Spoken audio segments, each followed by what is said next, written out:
नमस्कार, जय हिंद दोस्तों। स्वागत है आपका अपने YouTube channel important MCQ by Sandeep में।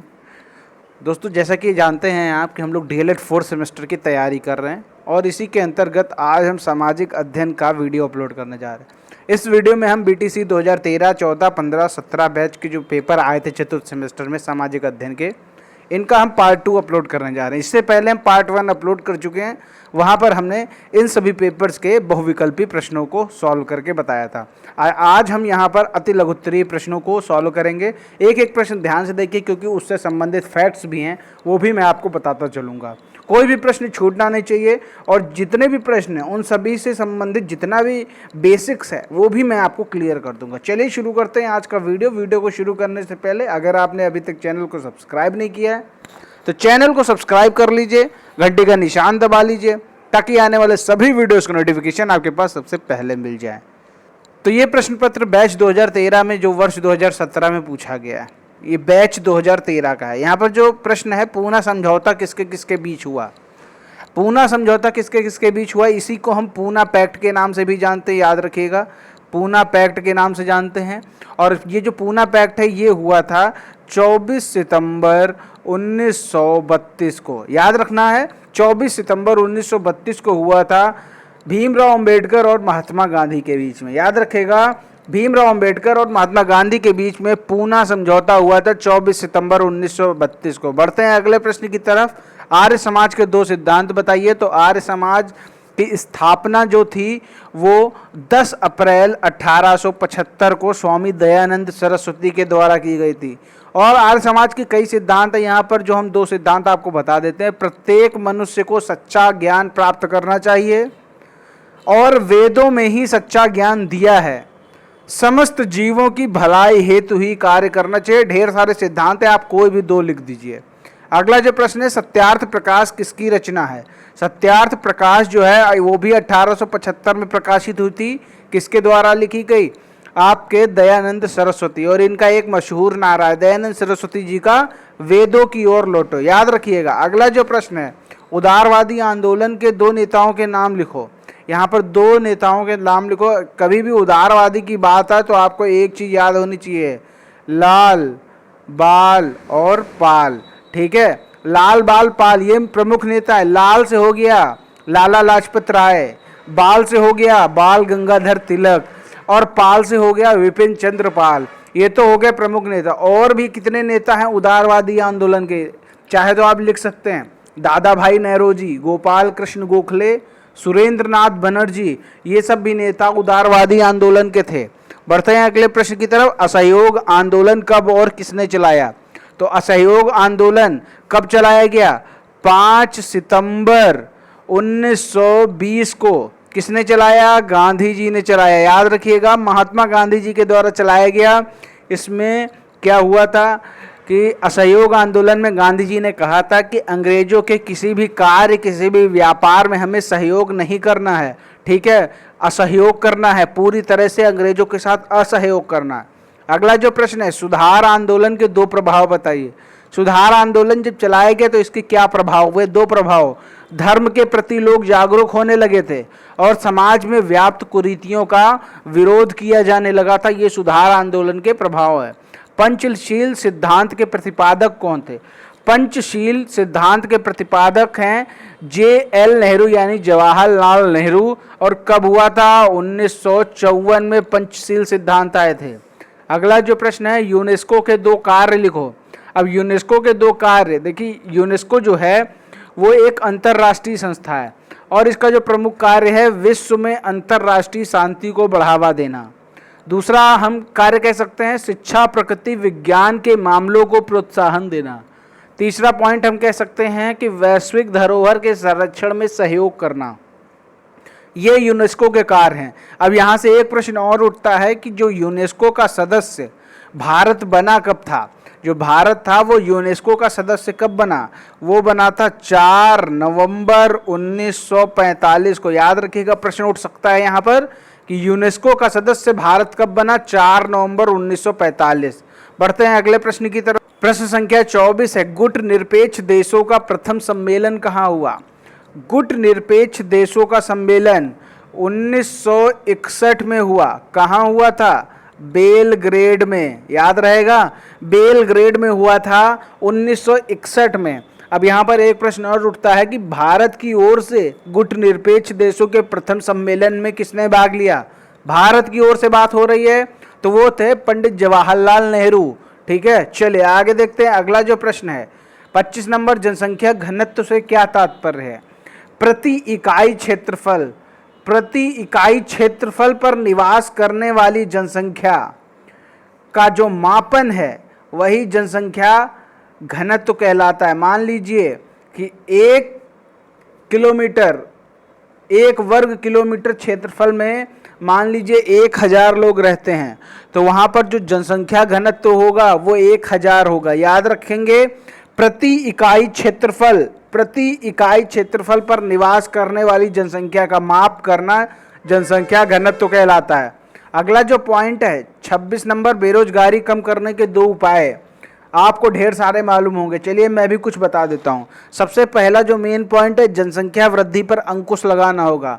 जिस स्पीड से हमारे देश की जनसंख्या बढ़ रही है, मुझे तो नहीं लगता कि कभी बेरोजगारी कम हो पाएगी। तो सबसे पहले यहाँ पर जनसंख्या नियंत्रण कानून की आवश्यकता है अपने देश में, तो जनसंख्या वृद्धि पर अंकुश लगना चाहिए, पहला पॉइंट। दूसरा पॉइंट है कि सरकार को कौशल व्यवसायिक शिक्षा को बढ़ावा देना चाहिए।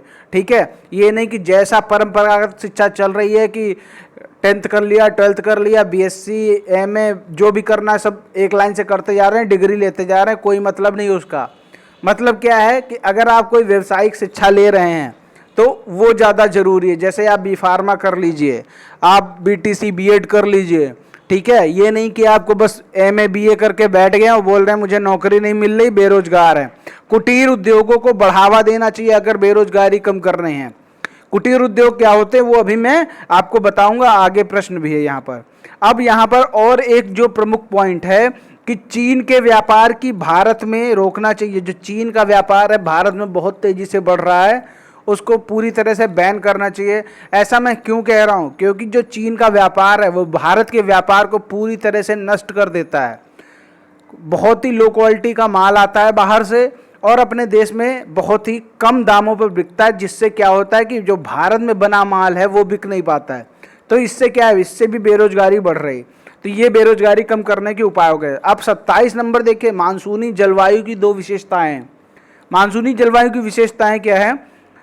इस मौसम में क्या, ये जो मानसूनी जलवायु है जब आती है तो इसमें मौसम बढ़िया हो जाता है और आर्द्रता की कमी हो जाती है। याद रखेंगे, मौसम बहुत सुहावना हो जाता है, आर्द्रता की कमी हो जाती है। और मानसूनी जलवायु के कारण जो वर्षा होती है वो काफ़ी कम मात्रा में होती है। लेकिन क्या होती है, ये जो वर्षा होती है वो शीत ऋतु में होती है और उस समय की जो फसल होती है यानी शीत ऋतु की फसल के लिए बहुत ज़्यादा लाभकारी होती है मानसूनी जलवायु की वर्षा से। अगला प्रश्न है, मरुस्थल में वनस्पति कम क्यों पाई जाती है? सीधा सा कारण है पानी की कमी के कारण। मरुस्थल में पानी बहुत कम होता है, रेगिस्तान होता है, इसीलिए वनस्पति कम पाई जाती है। वहाँ पर क्या होता है, वहाँ पर कटीली झाड़ियाँ ज़्यादा उगती हैं, खेजड़ी के वृक्ष ज़्यादा उगते हैं। ठीक है, कुटीर उद्योग कौन कौन से हैं? कुटीर उद्योग वे उद्योग होते हैं जिनमें उत्पाद व सेवाओं का सृजन अपने ही घर में किया जाता है। मतलब ऐसा उद्योग जिसको हम अपने घर में करते हैं, किसी कारखाने में नहीं करते। अब बात करें उनके नाम बताइए, तो कुटीर उद्योग में कौन कौन से शामिल हो सकते हैं? जैसे अगरबत्ती बनाने का काम है, साबुन बनाने का काम है, पापड़ बनाने का काम है, फर्नीचर बनाने का काम है, मसाला का निर्माण, मान लीजिए मसाला आया उसको पीसने का काम, जानवर पालन का काम, ये सब कैसे हैं? ये सब कुटीर उद्योग हैं। अगला जो प्रश्न है, हरित क्रांति का क्या अर्थ है, इससे क्या लाभ हुआ? अब हरित क्रांति का अर्थ क्या है? अगर हम इसकी परिभाषा लिखें तो आधुनिक उपकरण और खाद बीज तथा कीटनाशकों के उपयोग से कृषि उपज में आशातीत वृद्धि को हरित क्रांति कहते हैं। अब अगर बात करें हम हरित क्रांति की भारत में शुरुआत कब हुई, तो 1966 1967 ये सन आता है। और बात करें अगर भारत में इसका जनक कौन है, तो वो हैं एमएस स्वामीनाथन। याद रहेगा, एमएस स्वामीनाथन। अगर पूरे अंतर्राष्ट्रीय स्तर की बात करें तो वो थे आपके नॉर्मन ई बोरलॉग। ठीक है, नॉर्मन ई बोरलॉग, ये हैं विश्व स्तर के। ठीक है, अगर भारत की बात करें तो यहाँ पर नाम आएगा MS स्वामीनाथन का। अब बात करें इससे लाभ क्या हुआ, इससे लाभ ये हुआ कि फसलों के उत्पादन में बहुत ज़्यादा वृद्धि हो गई। ठीक है, कृषि के जो मामले थे उनमें भारत जो दूसरे देशों से आयात करता था वो उस पर निर्भरता कम हो गई, यानी जो भारत है वो आत्मनिर्भर हो गया कृषि के मामले में। तो इस तरह आपने देखा कि ये जो प्रश्न पत्र था वर्ष 2017 में पूछा गया था, बैच 2013 था। अब बढ़ते हैं बैच 2014 का, जो वर्ष 2017 में पेपर आया। यहाँ पर जो प्रश्न संख्या 16 है, थियोसॉफिकल सोसाइटी की स्थापना किसके द्वारा की गई। बहुत बार क्वेश्चन आया है, बार बार आता है, हर प्रश्न पत्र में आता है, याद कर लीजिए, रट लीजिए। थियोसॉफिकल सोसाइटी की जो स्थापना हुई थी 1875 में हुई थी। किसके द्वारा हुई थी, मैडम ब्लावात्स्की। मैडम ब्लावात्स्की, मैं लिख के बता दे रहा हूँ, मैडम ब्लावात्स्की और कर्नल अल्कॉट। ठीक है, कर्नल अल्कॉट, इनके द्वारा की गई थी थियोसॉफिकल सोसाइटी की स्थापना। और ये कहाँ की गई थी, न्यूयॉर्क में। ठीक है, न्यूयॉर्क में की गई थी। अब यहाँ पर एक प्रश्न और उठता है कि भारत में थियोसॉफिकल सोसाइटी का प्रचार प्रसार किसने किया, तो वो था एनी बेसेंट ने। याद रहेगा, भारत में एनी बेसेंट ने थियोसॉफिकल सोसाइटी का प्रचार प्रसार किया। यंग इंडिया नामक समाचार पत्र किसके द्वारा निकाला गया, तो ये महात्मा गांधी जी के द्वारा निकाला गया। कभी कभी इसकी भाषा पूछ ली जाती है, तो ये जो पत्र था वह अंग्रेजी भाषा में था। अगला जो प्रश्न है, अंतर्राष्ट्रीय न्यायालय की अधिकारित मान्यता प्राप्त भाषाएं कौन कौन सी हैं। देखिए, अगर कभी ये पूछ दे कि कुल भाषाएं कितनी हैं, तो वो थी 6। आप चाहे तो नोट कर सकते हैं, मैं बोल दे रहा हूँ। कुल 6 भाषाएं हैं, अरबी, चीनी, फ्रांसीसी, रूसी, स्पेनिश। ठीक है, अब बात करें कि यहाँ पर कार्यकारी भाषा कौन सी है। कार्यकारी भाषा सिर्फ 2 हैं। कौन कौन सी हैं, अंग्रेजी और फ्रांसीसी। ठीक है, याद रहेगा, दोनों नाम याद कर लीजिए। कार्यकारी भाषा यानी आधिकारिक मान्यता प्राप्त भाषाएं अंग्रेजी और फ्रांसीसी हैं। अब बात करें अंतरराष्ट्रीय न्यायालय, क्या ये संयुक्त राष्ट्र संघ का एक अंग है। ठीक है, संयुक्त राष्ट्र संघ का एक अंग है। और अंतर्राष्ट्रीय न्यायालय का जो मुख्यालय है वो है द हेग में, जो कि कहाँ है, नीदरलैंड में है। सब कुछ याद कर लीजिए इससे संबंधित जो भी है, क्योंकि अगर इससे संबंधित कोई भी प्रश्न आए तो गलत नहीं होना चाहिए। ठीक है, आगे देखते हैं। अगला प्रश्न है, विश्व पर्यावरण दिवस कब मनाया जाता है। बहुत साधारण सा क्वेश्चन है, कई बार पूछा गया है, 5 जून। अगला प्रश्न है, संसद के दोनों सदनों का सत्रावसान कौन करता है। वो करते हैं हमारे महामहिम राष्ट्रपति जी।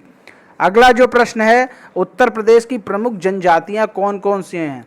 कई हैं, प्रमुख जनजातियों की बात करते हैं, थारू, और कौन है, गोंड। ठीक है, और कौन है, ओझा, धुरिया, नायक, राजी, बुक्सा। ये सब क्या हैं, ये उत्तर प्रदेश की प्रमुख जनजातियां हैं। अब बात करें उत्तर प्रदेश में लोकसभा व राज्यसभा की कितनी सीटें हैं, तो उत्तर प्रदेश में लोकसभा की सीटें हैं 80। राज्यसभा की कितनी सीटें हैं, 80। कभी कभी एक प्रश्न बहुत आता है कि लोकसभा में कितने सदस्य मनोनीत किए जाते हैं। लोकसभा में किए जाते हैं 2। राज्यसभा में कितने किए जाते हैं, 12 सदस्य मनोनीत किए जाते हैं। याद रखिएगा, बहुत इंपॉर्टेंट है। राज्यसभा में कितने सदस्य मनोनीत किए जाते हैं, 12। लोकसभा में कितने किए जाते हैं, 2। अगला जो प्रश्न है, उत्तर प्रदेश के किस जिले में यूरेनियम पाया जाता है, तो वो जिला है आपका ललितपुर। ठीक है, एकदम लास्ट में पड़ता है ललितपुर, उत्तर प्रदेश के एकदम लास्ट में पड़ता है, ललितपुर है। और अगर कभी ललितपुर ऑप्शन में ना मिले तो आपको दूसरा ऑप्शन करना है सोनभद्र। ठीक है, सोनभद्र में काफी कम मात्रा में पाया जाता है, लेकिन ये उत्तर प्रदेश में, इसलिए ये प्रमुख है।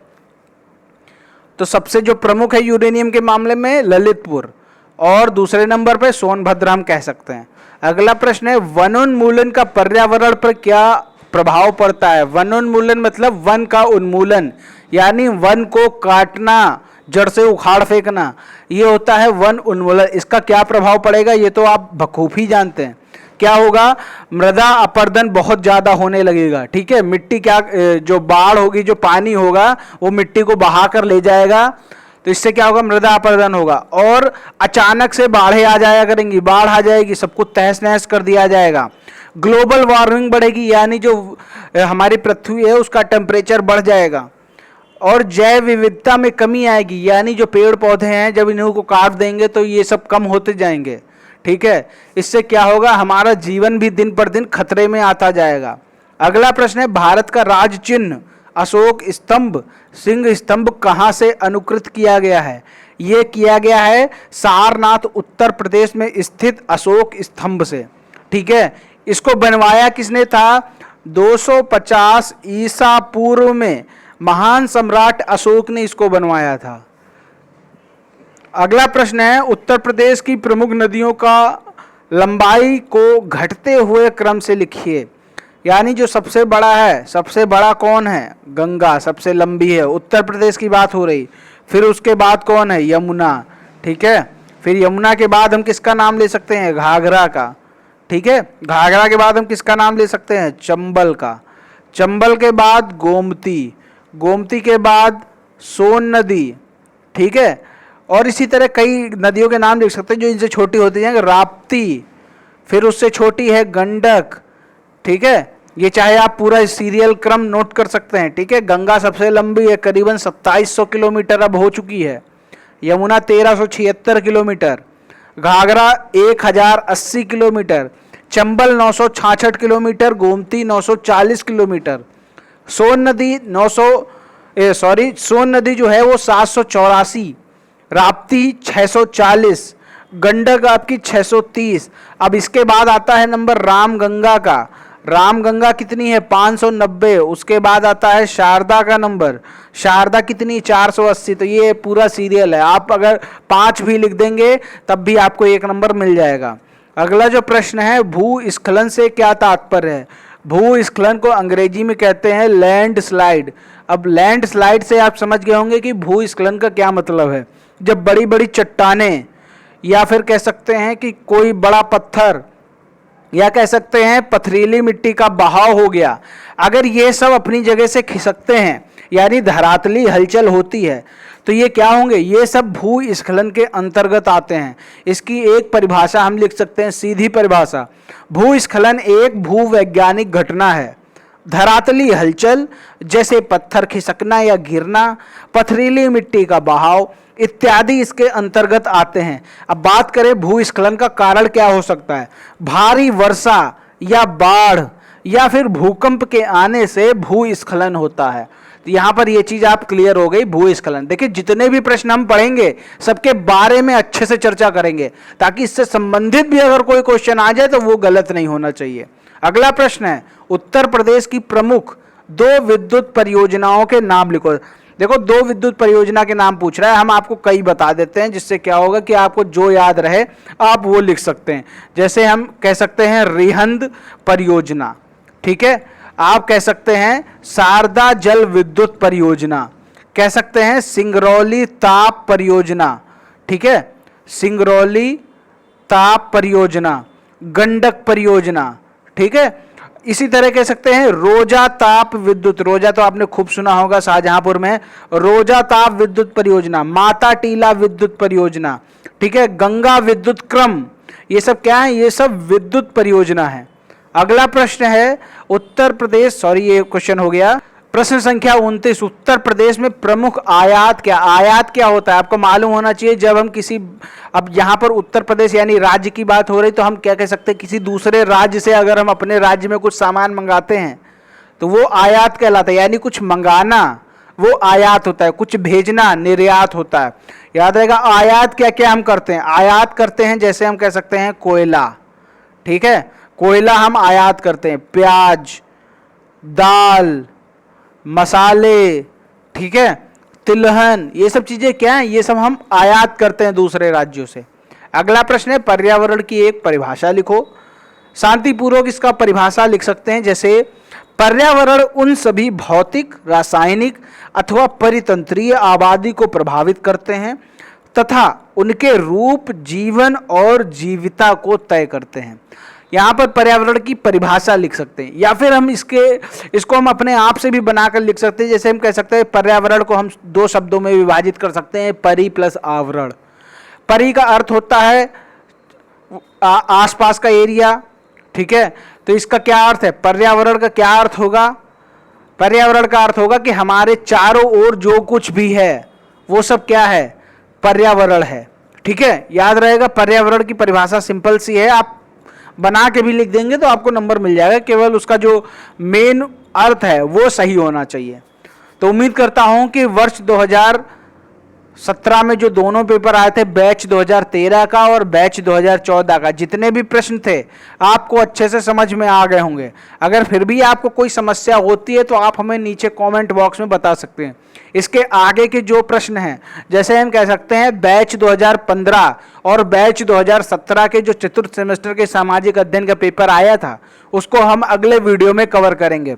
वीडियो काफ़ी लंबा हो जाएगा, इसीलिए इसको 2 वीडियो में कंप्लीट करेंगे। ओके दोस्तों, वीडियो पसंद आया तो वीडियो को लाइक करें, और मैथ के 4th सेमेस्टर के वीडियोस देखने के लिए नीचे डिस्क्रिप्शन में लिंक मिल जाएगा, और नीचे टॉप कमेंट्स में भी आपको लिंक मिल जाएगा, आप वहां से DLED 4th सेमेस्टर की गणित को पढ़ सकते हैं। मिलते हैं दोस्तों अगले वीडियो में, तब तक के लिए जय हिंद, जय भारत।